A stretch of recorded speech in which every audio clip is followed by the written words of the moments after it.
الحديث السادس حديث لكفى عن أبي عبد الله لا تيود بابا عبد الله النعمان بن بشير أنني النعمان أم بشير رضي الله عنهما كي الله باكو ينسي ومجيجي قال أصبعي سمعت رسول الله صلى الله عليه وسلم يقول mo gbọ́ òjíṣẹ́ Ọlọ́run ọba kí ìkẹ́ àti ọlá Ọlọ́run kó máa bá ó sọ báyìí wípé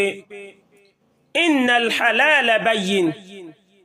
dájúdájú ohun tó jẹ́ ẹ̀tọ́ ti fojú hàn wa innal harama bayyin àti pé dájúdájú ohun tó jẹ́ ìwọ̀ náà ti fojú hàn wa baynahuma umurun mushtabihat ó sì wà láàrin méjèèjì àwọn àlámọ̀rí léyìí tó rújú la ya'lamuhunna kathirun minan nas léyìí tí ọ̀pọ̀lọpọ̀ ènìyàn mọ̀ famanittaqa shubuhat ẹni tó bá wá jìnà sí ìrújú faqad istabra lidinihi wa irdihi dájúdájú irúfẹ́ ni bẹ́ẹ̀ ti ṣàfọ̀mọ́ ẹ̀sìn rẹ̀ àti ìjọmọlúàbí rẹ̀ wa man waqa'a fi shubuhat ẹni tó bá wá fi lè jìn sínú ìrújú waqa'a fil haram irúfẹ́ ni bẹ́ẹ̀ ti jìn sínú èwọ̀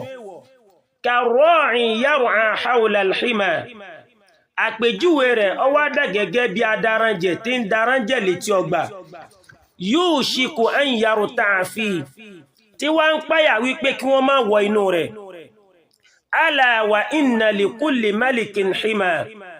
kẹ́ wá lọ mọ̀ wípé dájúdájú gbogbo ọba ló ní ẹnu àlá tiẹ̀ ala wa inna himallah kẹ́ wá lọ mọ̀ wípé dájúdájú ẹ̀rí ẹnu àlá Ọlọ́run ọba maharimuhu òun náà ni ohun tó ṣe léèwọ̀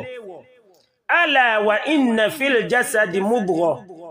kẹ́ tún wá lọ mọ̀ wípé dájúdájú ń bẹ nínú ara bá sí ẹran kan